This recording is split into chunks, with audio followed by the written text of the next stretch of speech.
दोस्तों योगा तो आप सबने डेली किया ही होगा, लेकिन क्या आपने कभी सोचा है कि ये जो योगा हम अपने डेली लाइफ में करते हैं ये एग्जैक्टली क्या होता है, इसका मतलब क्या होता है और ये कहाँ से ओरिजिनेट हुआ। ये सवाल आप लोगों के मन में कभी ना कभी आए जरूर होंगे। तो चलिए आज के इस वीडियो में हम समझते हैं कि ये जो योगा है जो हम अपने डेली लाइफ में करते हैं ये एग्जैक्टली होता क्या है, इसका मतलब क्या होता है और ये कहां से ओरिजिनेट हुआ। तो चलिए लेट्स स्टार्ट। तो आइए दोस्तों समझते हैं कि योगा का एग्जैक्टली मतलब क्या होता है। तो योगा वर्ड संस्कृत के युज से आया है जिसका मतलब होता है टू जॉइन और टू यूनाइट। इसका अर्थ है शरीर, मन और आत्मा का एक हो जाना। ये सिर्फ शारीरिक व्यायाम नहीं बल्कि एक स्पिरिचुअल और मेंटल डिसिप्लिन है। अब ये तो हो गया इसका मतलब। अब बात करते हैं कि इसकी एग्जैक्टली डेफिनेशन क्या है। तो दोस्तों yoga is specially based on spiritual development through physical activities which focus on bringing harmony between mind and body. यानी इसका मतलब यह है कि जो योगा है वो स्पेशली बेस्ड होता है स्पिरिचुअल डेवलपमेंट पे, यानी कि आत्मा के विकास पर यह निर्धारित होता है थ्रू फिजिकल एक्टिविटीज जिसका फोकस होता है bringing harmony between mind and body. मतलब जो हमारा माइंड है और बॉडी है उसके बीच में शांति लाता है ये।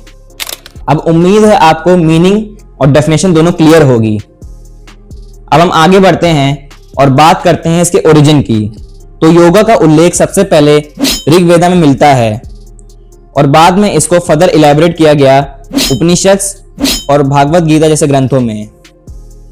महर्षि पतंजलि ने योगा सूत्र लिखा जिसमें योगा के 8 अंग या स्टेप्स बताए गए जिसको कहा जाता है अष्टांग योग, जिसका मतलब होता है 8 लिम्स ऑफ योग। इसमें कुल 8 स्टेप्स होते हैं। सबसे पहला आता है यमा जिसमें 5 स्टेप्स होते हैं।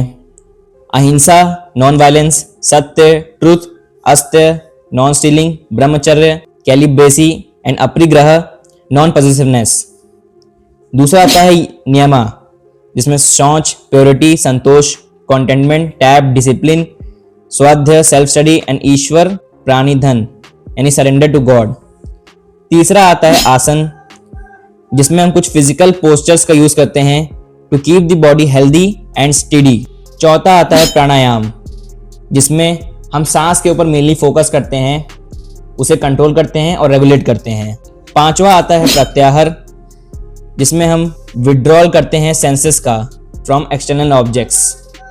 छठा आता है धारणा जिसमें हम किसी एक सिंगल पॉइंट पर फोकस या कंसंट्रेट करते हैं। सातवां आता है ध्यान जिसमें हम मेडिटेशन करते हैं और उसमें हम deep state of focused awareness को भी देखते हैं। आठवां आता है समाधि जिसमें हम a state of ultimate bliss and self realization यानी कि जिसमें हम सेल्फ रियलाइज करते हैं उसको बोलते हैं समाधि। तो ये कुछ 8 स्टेप्स होते हैं अष्टांग योग में।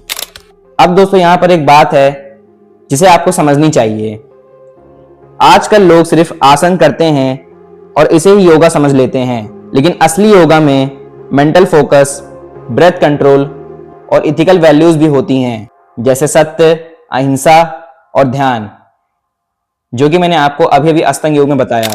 आज के इस स्ट्रेसफुल लाइफ में योगा एक थेरेपी बन गया है जो कि एंजाइटी, डिप्रेशन और लाइफस्टाइल डिसीजेस से फाइट करता है।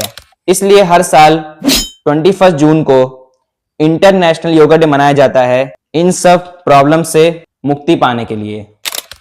रिसर्च कहता है कि योगा से ब्रेन एक्टिविटी इंप्रूव होती है, बीपी कंट्रोल होता है और इम्यूनिटी भी स्ट्रांग होती है। इसका लॉन्ग टर्म प्रैक्टिस आपके थिंकिंग और डिसीजन मेकिंग को भी बेटर करता है। तो दोस्तों योगा सिर्फ एक एक्सरसाइज नहीं, एक फिलॉसफी है, एक जिंदगी जीने का साइंस है। अगर आपको यह वीडियो पसंद आई हो तो लाइक करें, राइस फ्रेम को सब्सक्राइब करें और अपने थॉट्स कमेंट में बताएं।